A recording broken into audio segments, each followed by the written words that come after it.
I've been reading A Jewish State Proposal of a Modern Solution for the Jewish Question by Theodor Herzl, who is like the granddaddy of Zionism. Very interesting read. Check out this section. It's titled Palestine or Argentina. And that's exactly what it goes into. Herzl talks about whether or not they should place the Zionist entity on top of Palestine or on top of Argentina. And essentially, he comes to the conclusion, whichever one they could get.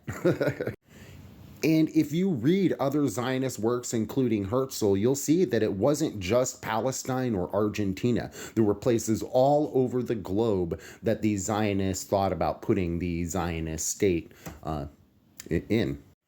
It's not about returning to their ancestral land. Palestine has not always been Israel as they claim today.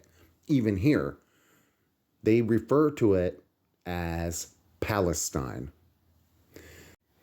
It was about taking advantage and gaining land and sovereignty for themselves at the expense of whatever population was wherever they could get that land.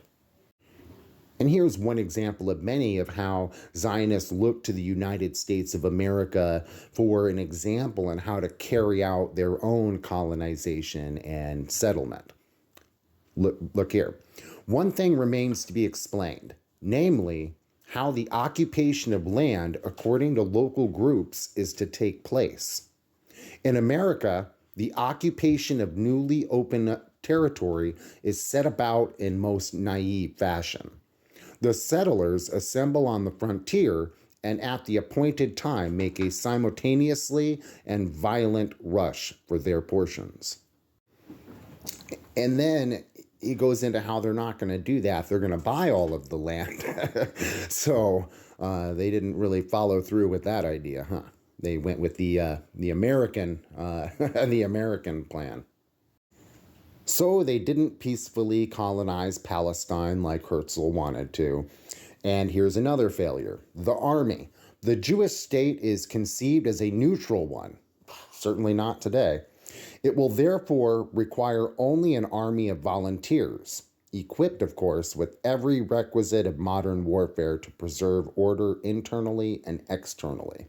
Considering they are an illegal nuclear power, they fulfilled that last part there, but they definitely are not an army of volunteers. And here Herzl openly talks about how Israel in Palestine will be an imperialist outpost. He says here, we should there, referring to Palestine, form a portion of the rampart of Europe against Asia, an outpost of civilization as opposed to barbarism. Another thing that I found interesting was how Herzl talked about sending the poor to go first work the land and start, tilling the soil and start building the foundations for more people to come. So you'd send the poor first, and they talked even about how they were going to make the train ride there bearable for them.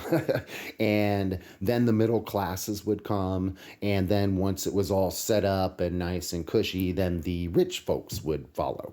So there's a lot of classism in here, and class-based terminology does talk about the bourgeoisie, etc. And so much like other fash, they played off from the class struggle, the class tensions of the day.